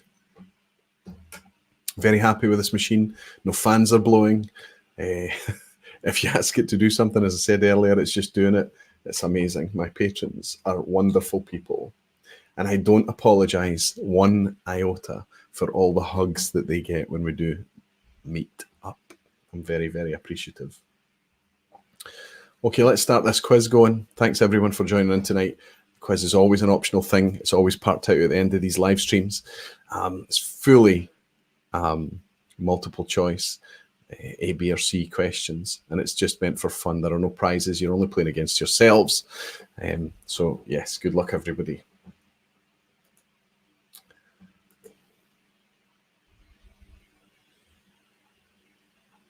Let's see if we can have any 10 out of 10s tonight. Although I have to say, question 10 tonight, when I looked at it before I went live, looked a lot to me like a bit of a banana skin. Graham Young has just bought me a virtual dram. Thank you, my friend. Seasonal cheers to all. Snow is getting deep here. I think, Graham, you're out in you're in Canada or the States. Oh, Graham, I'm having a bit of a senior moment. I apologise, but thank you for your virtual dram, my friend. You and I have had the pleasure of meeting up a couple of times, Graham. Fantastic. Okay, let's get this quiz on the go. Question 1, everybody. Good luck. Which of these is not an official Game of Thrones release? So what I'm talking about here is the Diageo Game of Thrones releases in collaboration with HBO. But what I want to know, which of these distilleries has not issued an official Game of Thrones release? Is it A, Mortlach? Is it B, Singleton of Dufton? Or C, Dalwhinnie? Which has not released a Game of Thrones release? A, Mortlach, B, Singleton of Dufton, C, Dalwhinnie. Okay, everybody's saying A, B, A, B, A, B, A, B. Seems to be everybody's suspicious that Dalwhinnie has released a Game of Thrones release. Lots of people are saying A for Mortlach. And some people are thinking that it's B, Singleton of Dufton did not release. Connor Strang is in. Connor, the drams that you bought for me at the weekend were beyond. Can I just mention quickly while you're all answering? I have to tell you that Connor brought for me Milburn, long closed distillery, an Inverness distillery, long closed. I think it was in 1966, but that wasn't enough. He also brought along 2 examples of 1970 Northport. I mean, the guy is just, this is the guy that brought a 1977 Brora and opened it in an Airbnb so that he could share a dram with me. This is the whiskey community. We can't chase down 1977 Brora, but we can find ways to share it with each other when we know it's going to be appreciated as much as I appreciated that dram and the fantastic drams you brought at the weekend, Connor. Thank you so much, my friend. Anyway, I can tell everybody that it was Singleton of Dufton. I know a lot of you are going to be shouting and screaming at me right now, but it's Singleton of Glendullan did have a Game of Thrones release. Singleton of Dufton didn't. Just recently, Diageo announced that they had relaunched the whole entire series again. So after that crazy bottle chasing that we had last year for the Game of Thrones stuff, they've just re-released hundreds and thousands of bottles again. And they've also released a 15-year-old Mortlach. So Mortlach is an official Game of Thrones release now, as well as a re-release of all the previous expressions. The correct answer here was Singleton of Dufton. So if you said B, give yourself a point as we move on to question 2, which is, which distillery released a family trunk selection of 50 20cl bottles from 1954 through 2004? I know, if you're thinking the same as me, you're thinking that's 51. But listen, as far as I'm just taking from the source that I took this information from, suggested it was from 54 to 2004. So yes, I'm looking for which distillery released a family trunk with 50 20cl bottles. covering 50 years of releases? Was it A, the Glenlivet, B, the Macallan, or C, Glenfarclas? A, Glenlivet, B, the Macallan, or C, Glenfarclas?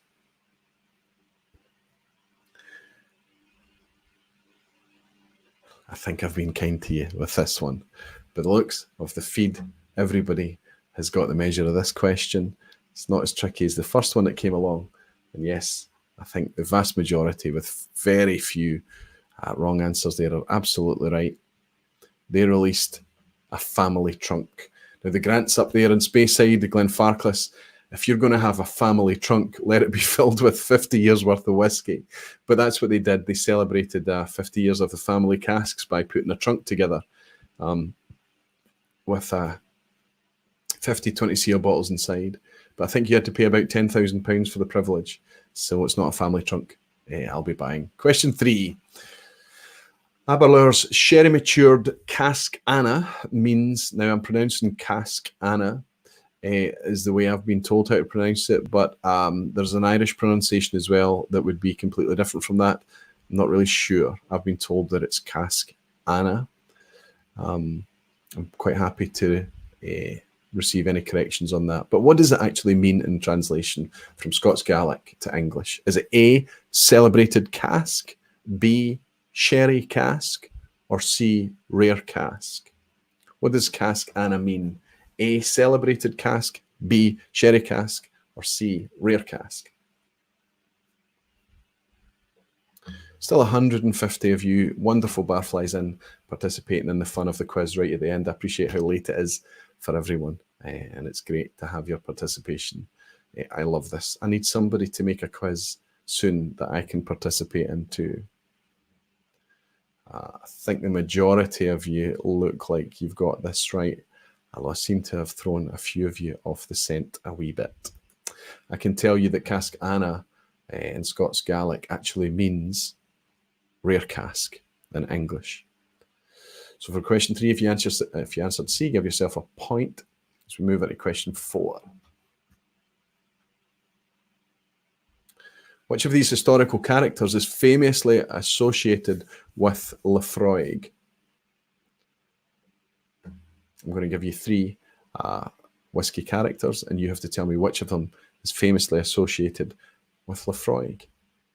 Is it A, Elizabeth Cumming, B, Janet Sheed Roberts, or C, Bessie Williamson? A, Elizabeth Cumming, B, Janet Sheed Roberts, or C, Bessie Williamson? Whiskey Games, Dr. Matt Bishop is in. Good to see you, Matt. Good to have you here. I think I got in touch, or somebody got in touch with me, Lee Hosey from Haddington Whiskey, got in touch to say that you and him had made a connection and got together. It's exactly what I'm talking about. I'd love more and more of that to happen, these friendships, these connections to happen. Maybe you've been friends for a wee while or not, but it sounded to me a wee bit like that you had met quite recently. It would be fantastic if I could facilitate more of that to happen. Wouldn't that be a privilege? Okay, everybody, the famous, and I think most of you that know your whiskey history would get this. But of course, the answer I'm looking for here is the famous Bessie Williamson, who was the first woman distillery manager in the 20th century. She managed Laphroaig during the 60s into the early 70s. Very famous, very driven woman back in a time that Laphroaig was only ever making product to end up in a blend as well. So the answer was C. Let's move on to the image question, which is question 5. And I'll try to make this full screen if I can to let you see an image of, it doesn't look much like a distillery, but I promise this is a distillery. And I would like you to tell me which distillery we're looking at here. It's a tricky one. Unless you've seen it, I think this is tricky. Are we looking at A, Altavania, B, Altmore, or C, Athrusk? Which distillery are we looking at? A, Altavania, Pernod Ricard, B, Altmore. Altmore, I think, is a Dures, Aberfeldy Dures. distillery, or C, Athrusk, which is Diageo. Which of the three is that? One Glassman is saying A or C. You have to make a decision, Werner. You have to decide. Jimmy Legg is saying, can it be C again? Matthias Metzner is thinking that I've got a C theme going on, and he's guessing C. Connor Strang is saying A. Connor Strang was once, in fact, remains an A student for me. So if Connor Strang thinks it's Altavania, there's a good chance. Sid Martin also thinks A. Let's see, more recently it's been Neil Cochran that's been acing the quizzes, and he is in agreement with Connor and said he thinks A. Well, let me tell you that we are actually looking at A, Altavania. Now, Altavania sits just opposite, at the opposite side of the valley from Binrinnes. I wonder if that's Binrinnes in the background of that picture, actually, if the hill behind it is Binrinnes. Anyway, it sits there, and I remember being in accommodation up in Speyside once with the Whisky Rev and my friend Roberto, and we looked out the back across the valley, and we saw what looked like a distillery. We said, could that be a distillery? And we drove up closer to it, and it was, of course, Altavania. When I was close to it, it didn't look anything like a traditional distillery. Obviously, it's from a very specific era, Altavania. It's a very modern distillery in comparison to most. But when I was close to it, the building and the styling of it reminded me very much of kind of, I don't know, 50s, 60s architecture that made me feel bizarrely nostalgic. And I know a lot of people don't like the architecture of that distillery, but I actually quite like it. And I like how compact and isolated it is up there. It's Altavania in Speyside. Let's have a look at question 6. Which distillery recently released a 45-year-old priced at £3,800 in a leather and walnut case? Now, of course, the leather and walnut case is just a side note, of course. But this distillery recently, I'm tired tonight. I think my tongue is getting in the way of my teeth. Released a 45-year-old. They priced it at £3,800, and they put it out in a leather and walnut case. Made a little bit of news. Was it A, Glen Scotia? Was it B, Springbank? Or C, Bladnoch? 3 distilleries that we wouldn't really associate big, premium, 40-odd plus year releases coming from. But nevertheless, they did. They released it, and it was £3,800 for the privilege.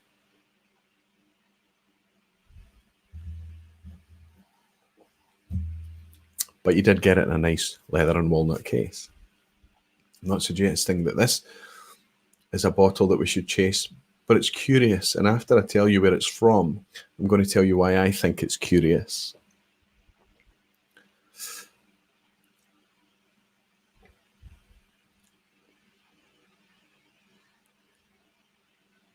Wow. I have a knowledgeable crowd. I really do. I was sure that this would be a wee bit of a banana skin, but most of you have answered A for Glen Scotia, and I can tell you that yes, absolutely, it is A, Glen Scotia.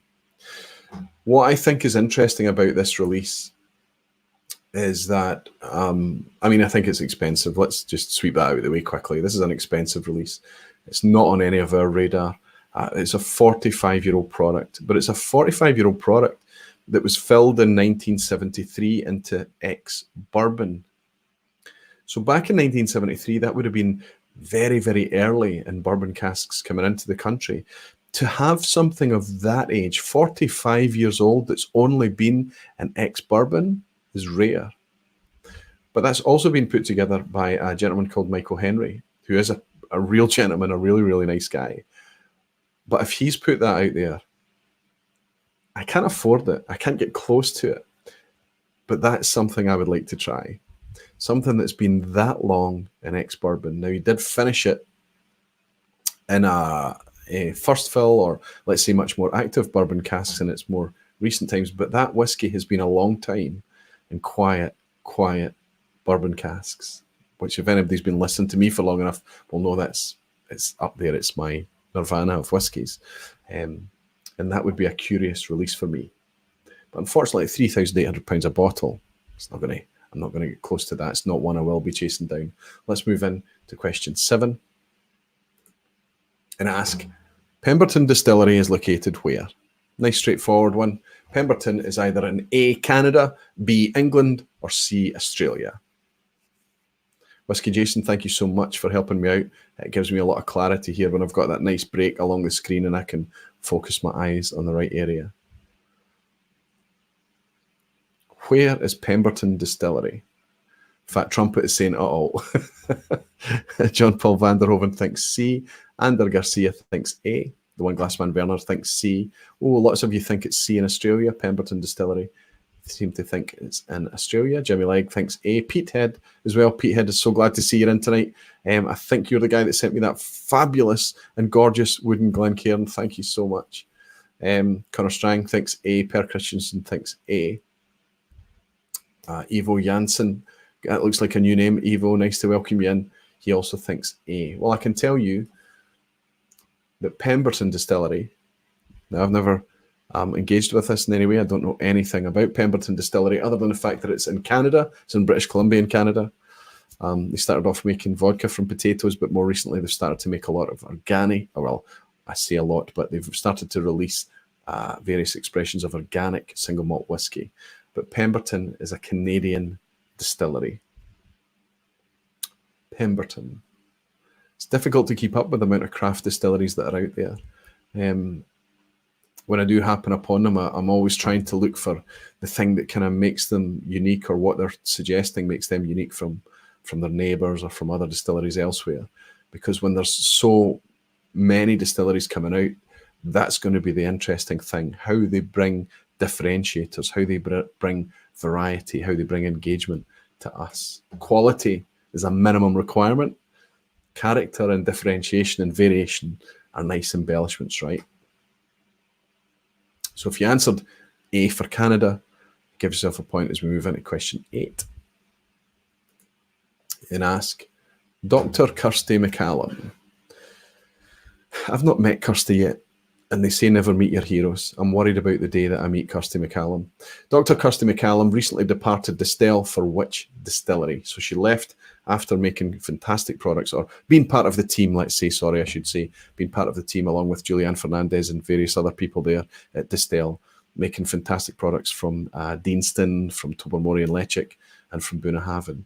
But she's moved on now, and she's working in either A, Glenmurray, B, Tullibardine, or C, Glengrant.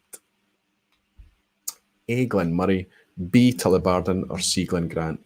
And I can probably, if you're in the UK, you understand why I've put those 3 distilleries together, because they tend to live on the bottom shelf of the supermarket, right? They have non-age statement expressions out there, that low price point whiskies. Glengrant has the Major's Reserve. Glenmurray's got the Elgin Classic. Tullibardine has various non-age statements and things on it, and they're always tend to be keenly priced. But Kirsty McCallum's gone on to one of those distilleries, and I'm going to be watching because I'm excited to see if she can bring changes in what she does in her new role.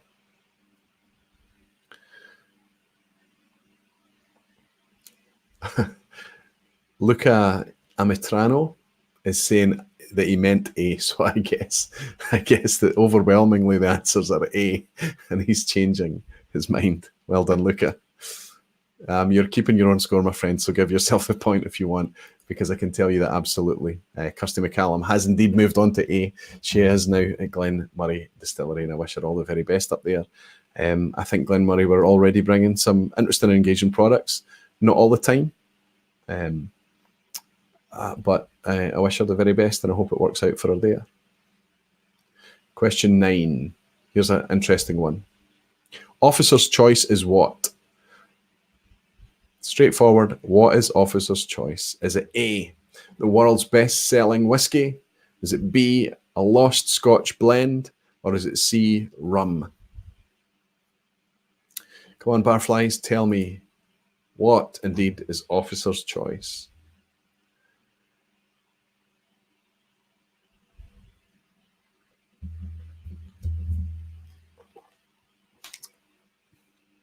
I haven't been asking anybody what the scores are, but after this, question 9, I will be very curious to see how the scoring is.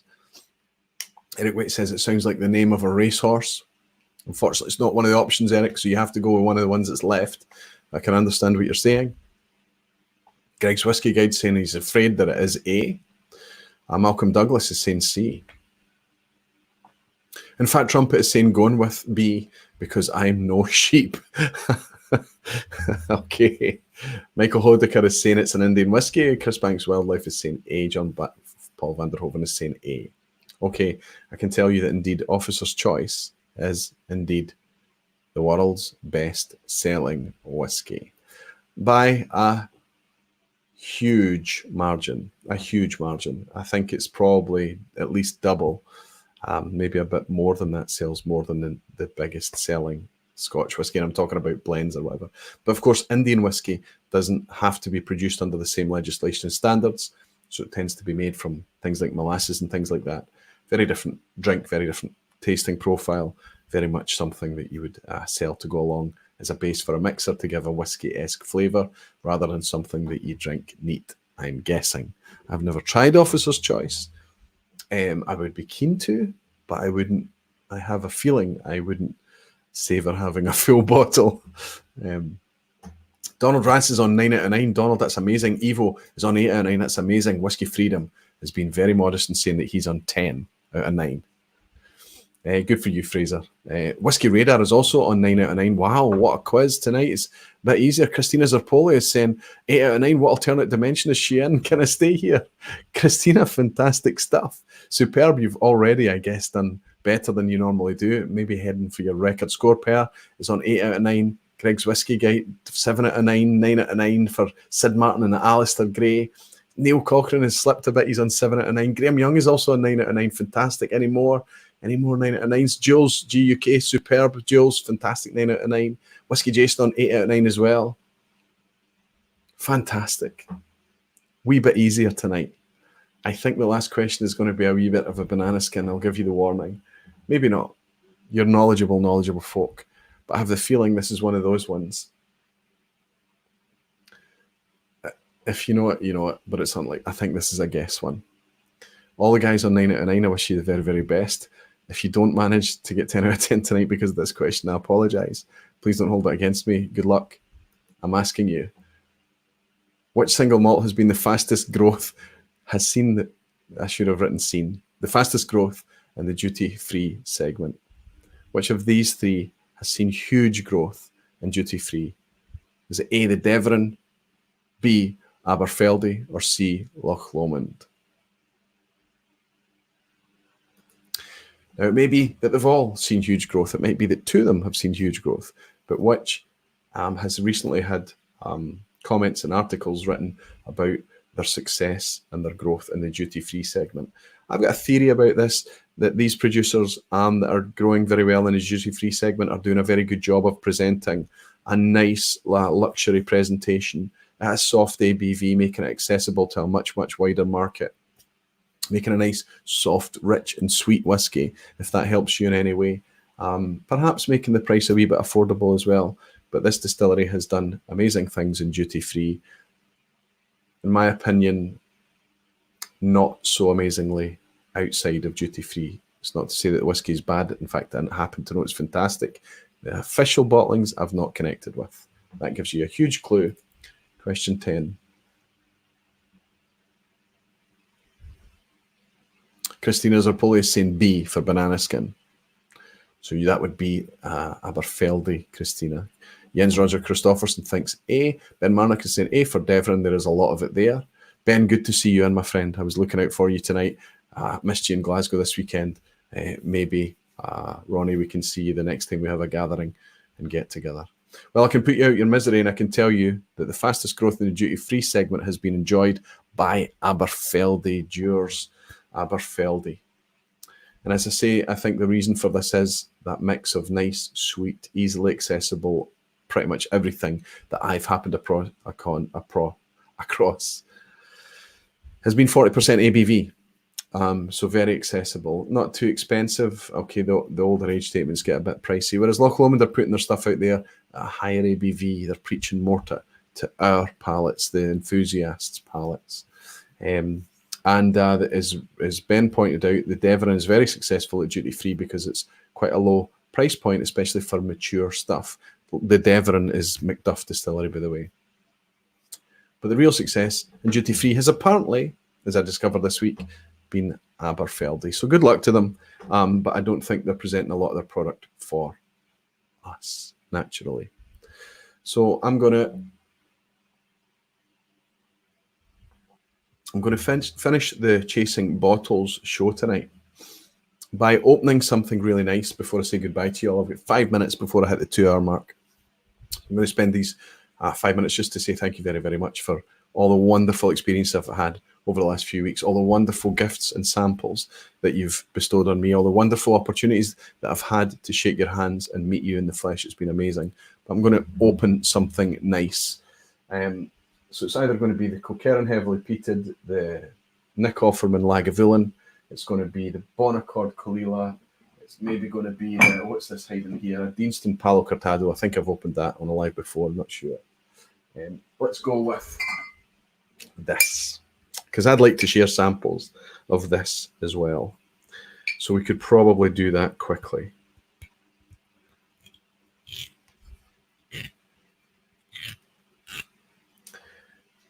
I know I'm going to love this because I've tried it a couple of times at various festivals.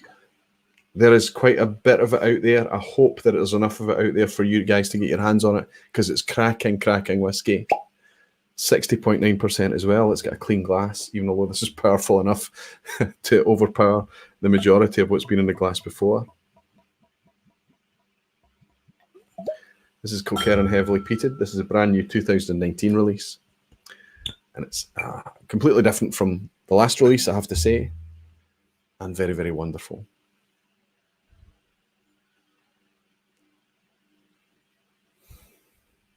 So the first 4 people to type in the distillery that this is made in, I'll send a sample of this.